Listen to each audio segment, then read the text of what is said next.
paz do Senhor, meus amados irmãos. Meu nome é Antônio Januário. Venho aqui mais uma vez trazendo minha participação para a Escola Bíblica Dominical.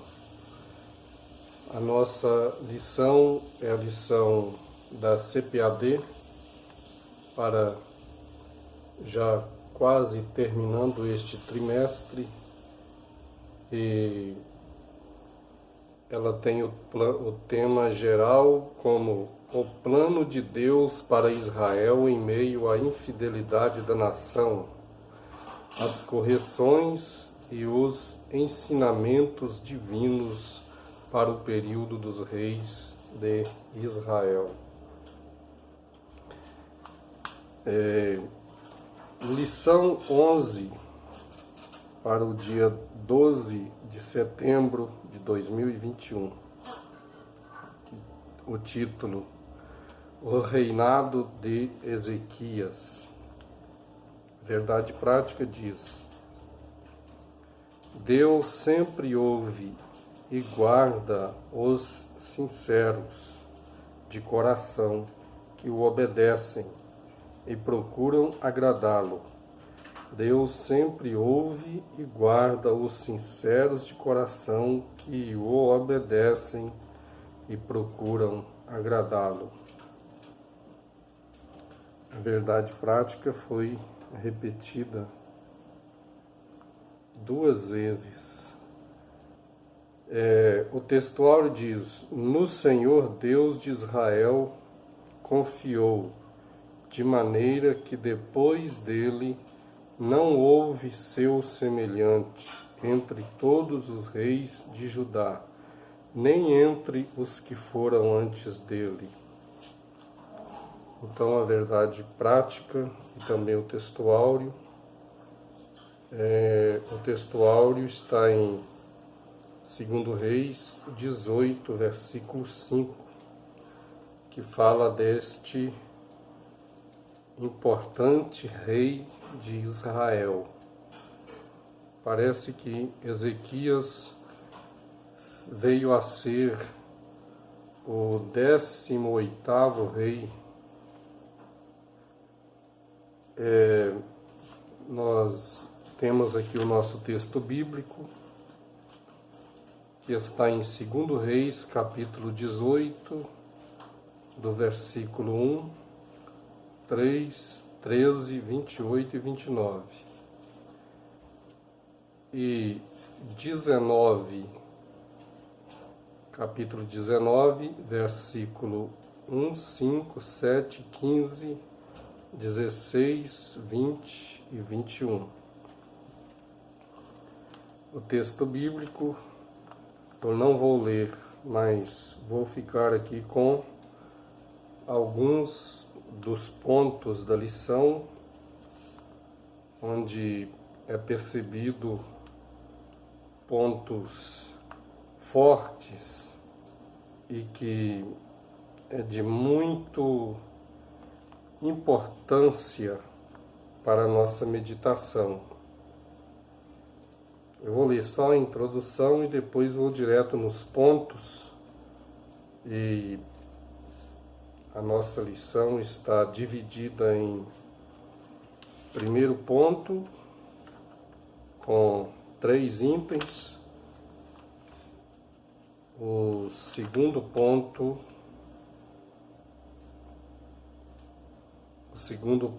com 2 itens e o terceiro ponto com 2 itens e a conclusão. Então vemos aqui: o reinado de Ezequias foi um dos melhores de Judá. Seu governo foi reto, justo, honesto e agradável aos olhos do Senhor. Ele fez importantes reformas no culto e na adoração a Deus. A partir da destruição dos ídolos de Judá, reestruturou todo o sistema religioso, o que culminou num grande avivamento para o povo de Deus. Então, o primeiro ponto fala O justo reinado de Ezequias. Um rei reformista. Então, Ezequias instaurou uma ampla renovação espiritual do povo de Deus em Jerusalém, reuniu sacerdotes e levitas e lhes propôs uma nova aliança com Deus.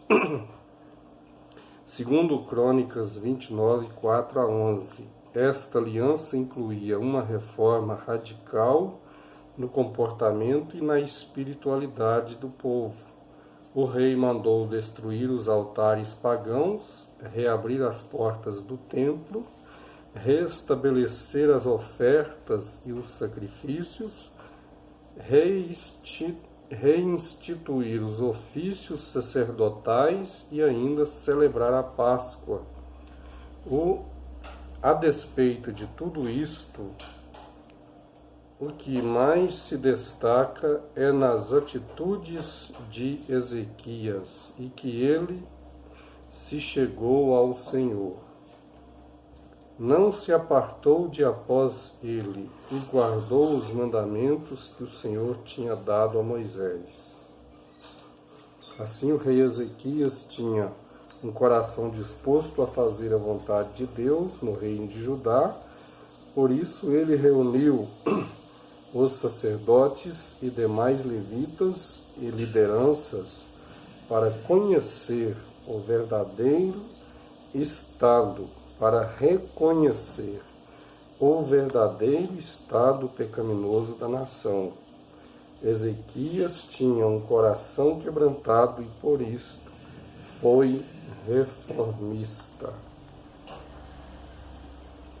Então, importante observar que nesta lição, quando aqui o tratado de Ezequias reinando sobre a nação de Judá.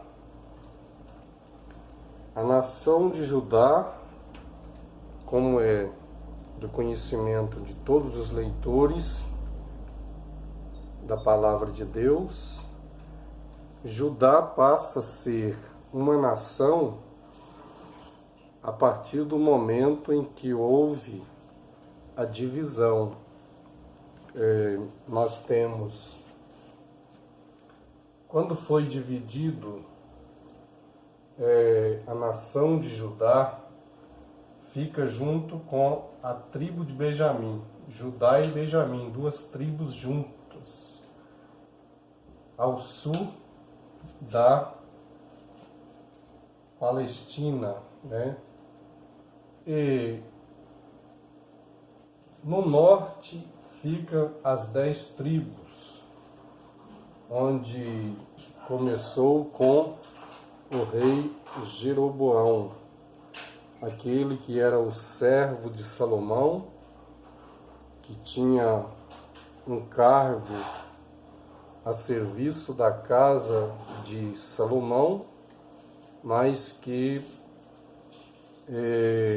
houve um comportamento e desagradou o rei Salomão, e por fim o profeta anuncia a Jeroboão que ele seria chefe das 10 tribos de Israel.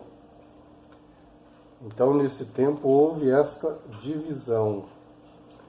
As 10 tribos fica com o nome de Israel, porque 10 tribos. Então, o nome de Israel era um nome que abraçava todas as 12 tribos. Porém, quando há esta divisão, Judá e Benjamim, então Judá passa a ser um nome forte como nação. E as 10 tribos, Israel. Então nós observamos que na lição passada estudamos sobre a levada para o cativeiro. O rei Oséias e as 10 tribos de Israel perdem o controle e foram tomados pelo rei Salmaneser, rei da Síria. Agora, passado de 5 para 6 anos, Senaqueribe estava agora reinando sobre a Síria, no lugar de Salmaneser, e ele pretende tomar as cidades de Judá. Porque se todo Israel já estava debaixo do domínio da Síria, era fácil aos olhos de Senaqueribe dominar também a nação de Judá. Só que na nação de Judá tinha como rei um homem que era homem de Deus, era um servo de Deus, Ezequias. Ezequias tinha a intenção de continuar servindo a Deus e de procurar melhorar de forma nacional, para que toda a nação de Judá se voltasse para Deus. Então ele proporciona uma reforma tanto no comportamento de cada família em Judá, como também no estado espiritual do povo. O povo de Judá estava também desviado da presença de Deus. Então ele, como líder, como rei, sabedor de que o Deus de Israel é um Deus santo e que não aceita que seu povo mistura com o pecado, com a idolatria, feitiçaria e outros males, então ele promove esta reforma, né? Então vemos aqui a reforma. Quando se trata a purificação dos lugares sagrados, com a convocação de Ezequias, os sacerdotes e os levitas se reuniram e se prontificaram a purificar, a santificar a casa do Senhor. Retiraram e jogaram fora todas as coisas impuras que estavam no templo. Restabeleceram o culto e os sacrifícios, conforme a lei de Moisés, segundo Crônicas 29, 18 a 21, a purificação foi tão completa que no relato do segundo livro de Crônicas, capítulo 29, versículos 18 e 19, a palavra todos é repetida várias vezes no texto. Nada ficou de fora. Então vemos, nada ficou de fora. Vamos terminar aqui, terceiro item. A adoração nacional. A fim de restabelecer o culto a Deus, Ezequias convocou os maiorais da cidade para estarem na casa do Senhor. Ali foram oferecidos diversos sacrifícios para a reconciliação de todo Israel. Importante também analisar, frisando a forma que os sacrifícios foram apresentados. Então, neste capítulo, bom ler todo o capítulo 29, onde apresenta ali 7 novilhos, 7 bodes e 7 cordeiros. Por quê? Porque dependia de uma consagração total. Os novilhos apontam para o afastamento espiritual e a consagração dos sacerdotes, como também os bodes, 7 bodes aponta para o afastamento do povo, como também a consagração, seja do rei e dos príncipes. A gente observa este tratado em Levíticos capítulo 4, quando o novilho é oferta pelo pecado do sacerdote, o bode é oferta pelo pecado do príncipe, do rei, e cordeiros para o pecado do povo. Então, estas 3 formas precisavam de haver um regulamento de concertos, de pactos, de aliança.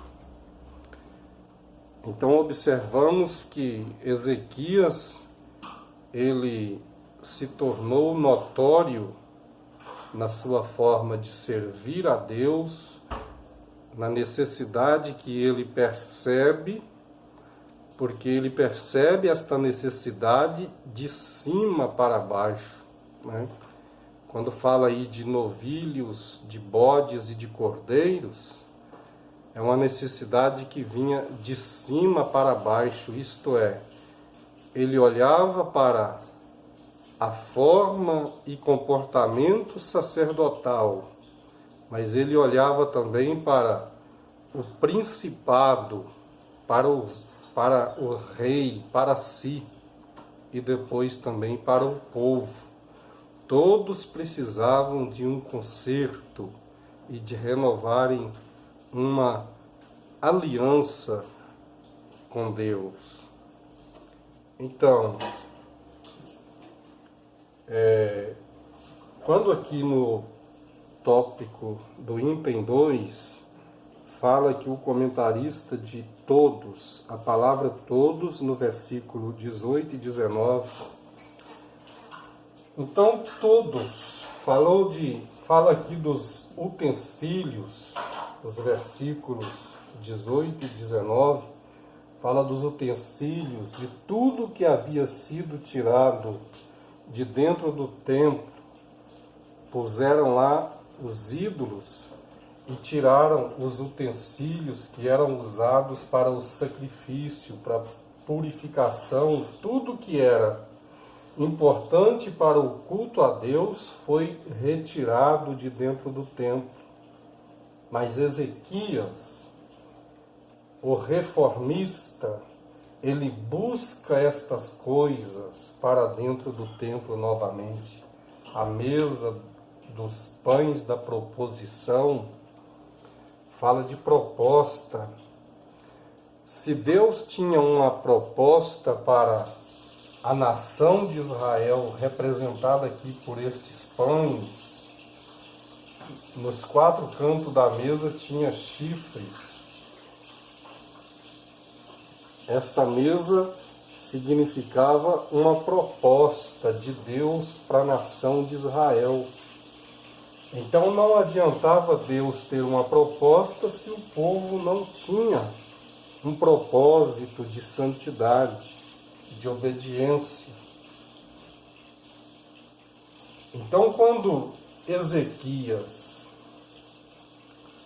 prepara tudo, e tudo está no ponto de começar um culto a Deus, em 2 Crônicas, capítulo 30, versículo 5, e ordenaram que se fizesse passar pregão por todo Israel, desde Berseba até Dan.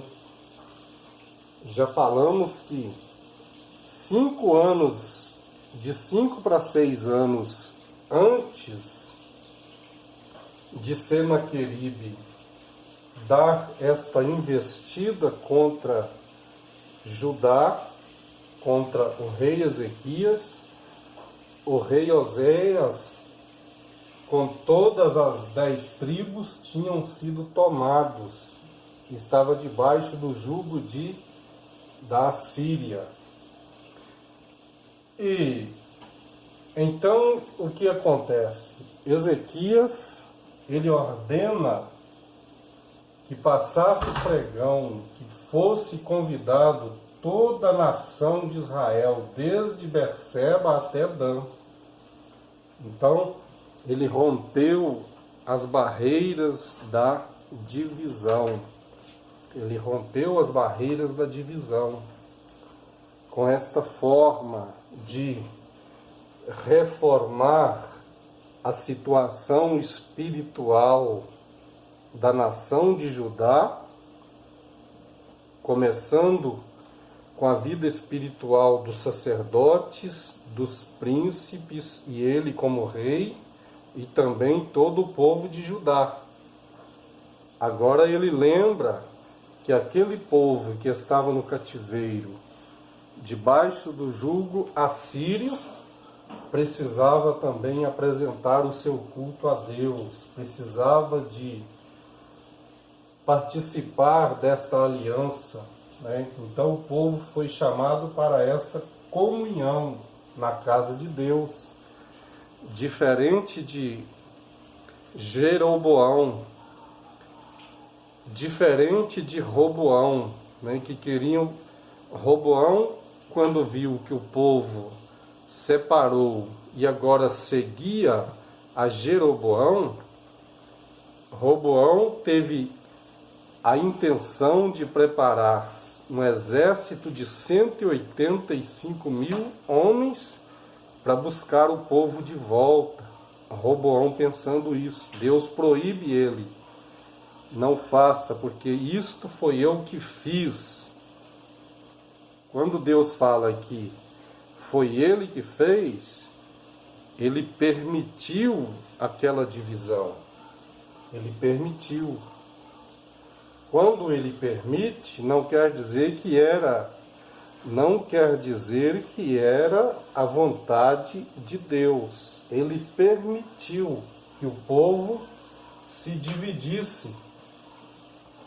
Que o povo se dividisse para que pudesse cumprir sobre Israel todo o peso da justiça divina.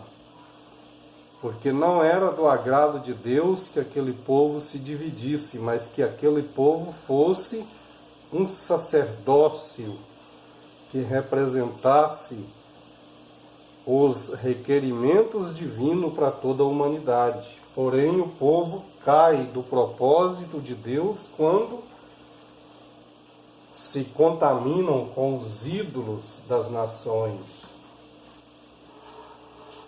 Então, de Berseba até Dan, o povo foi convidado para estar de volta a uma aliança com Deus.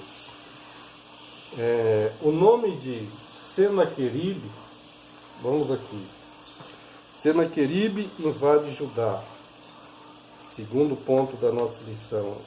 As ameaças de Senaqueribe, o Império Assírio estava em franco crescimento. Ele havia invadido várias nações do Oriente Médio, inclusive Israel, que fora levado para o cativeiro.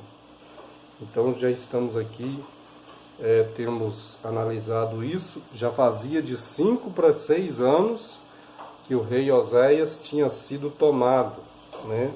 Agora Senaqueribe resolve investir contra Judá.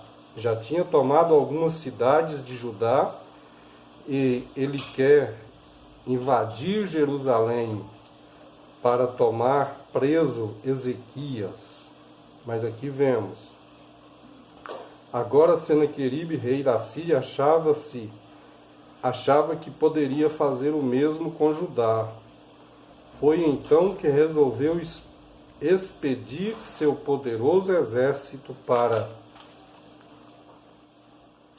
sitiar Jerusalém e ameaçar o rei Ezequias, visto que ele havia se rebelado contra o governo assírio. Durante o cerco a Jerusalém, Senaqueribe, por meio de seus oficiais, usou como estratégia intimista a difamação de Ezequias e o afrontamento da grandeza do seu Deus, como seu propósito era abalar o moral do rei e do povo. Todas essas injúrias foram pronunciadas em hebraico. Então vemos aqui, para que tudo ficasse bastante esclarecido, eles falaram a afronta em hebraico, para que o povo judeu pudesse entender esclarecidamente qual era o propósito de Senaqueribe. O nome de Senaqueribe deriva do acádio Sinai e Riba, que significa o pecado tem aumentado ou substituído os irmãos perdidos. Então veja a expressão aqui do nome Senaqueribe, porque Senaqueribe era o filho mais novo de Sargão II, e a história apresenta que houve uma contenda entre os filhos de Sargão II, e houve crimes. Há um parecer que os filhos matou o pai, e estes filhos fogem.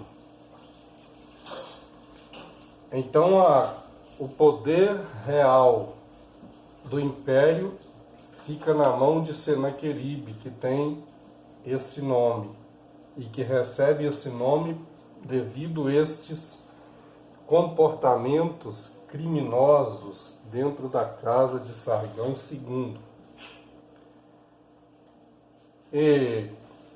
Então, Senaqueribe,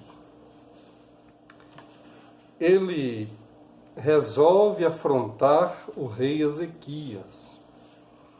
Um outro fator interessante é que 180 mil soldados para 185 é pouca diferença.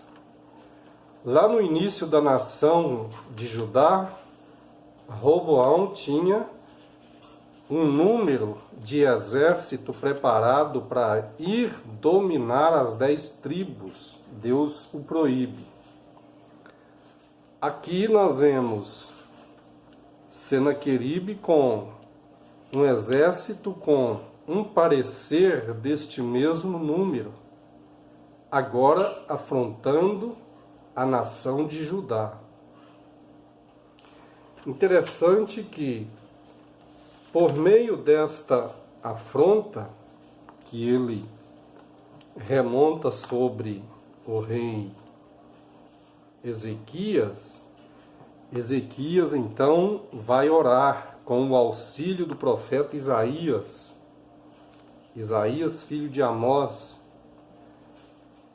Não houve da parte de Ezequias interesse nenhum em afrontar o exército assírio usando seu poder bélico, usando sua capacidade de guerra, mas ele vai para a oração. Isto aqui é uma representatividade de uma vida totalmente devocionada a Deus, quando coloca toda a sua confiança em buscar a presença de Deus para resolver os seus problemas. Então nós vemos que esta forma de manifestação na vida de Ezequias, a grande diferença entre Ezequias e Roboão. Roboão queria, por meio de forças, tomar Israel de volta para si. Mas aqui o rei Ezequias, por meio da oração, ele conseguiu atrair o coração de todo o povo que foi tomado cativo. Então toda a nação de Israel teve a oportunidade de se reunirem neste grandioso culto a Deus, o que leva este parecer de preocupação para o rei Senaqueribe. Porque quando o povo de Deus apela para a comunhão, para a restauração espiritual, isto dá impacto no reino das trevas. E é o que estava acontecendo com Senaqueribe. Ele resolve afrontar Ezequias justamente depois desta busca pela comunhão. O povo que estava cativo estava sendo convidado. Os pregãos passaram, chamando o povo para este grandioso culto de adoração que deveria acontecer como forma de alianças ao Senhor Deus de Israel. Vamos aqui para o terceiro ponto. A oração do rei e o livramento do Senhor. A oração confiante de Ezequias. Então Ezequias coloca toda a sua preocupação diante do Senhor. As afrontas de Senaqueribe, pediu ao Eterno que o livrasse daquele ímpio. No segundo item diz: Deus conforta o rei. Deus usou o profeta Isaías para confortar o rei Ezequias e mostrar que estava com ele. O Senhor disse que tinha ouvido as orações do rei a respeito do atrevimento de Senaqueribe. Isaías 37, 6, 7, 21, 22. Aquele ímpio havia afrontado e blasfemado do verdadeiro e único Deus. Naquela mesma noite, sem que Ezequias usasse qualquer arma, o Senhor dos Exércitos lhe deu o livramento. Um anjo do Senhor foi enviado por Deus e matou de uma só vez 185.000 assírios. O fim de Senaqueribe não poderia ser mais trágico. Foi assassinado pelos próprios filhos. Então é observado que Deus, nas suas formas de trabalhar para dar livramento a seus servos, Ele requer que haja da parte do seu povo um reconhecimento de reformas. A ausência da reforma vai alterando e multiplicando as coisas sujas no meio do povo de Deus. Toda casa tem que ser limpa.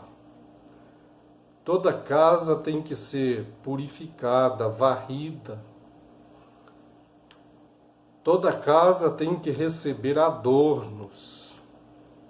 Então Deus espera que a sua igreja, nesta geração, faça toda a diferença. Começando de cima para baixo. Este é o exemplo bíblico que nós aprendemos aqui com os requerimentos do rei Ezequias. Ezequias não fazia nada da sua parte, mas ele buscava na lei de Deus, o que Deus havia dado a Moisés. Isto, em suas afirmações, ele aplicava sobre o povo. Que Deus em Cristo Jesus continue abençoando. Peço que você compartilhe com o máximo que você puder de alunos e professores, pastores, a todos o meu agradecimento, em nome de Jesus. Amém.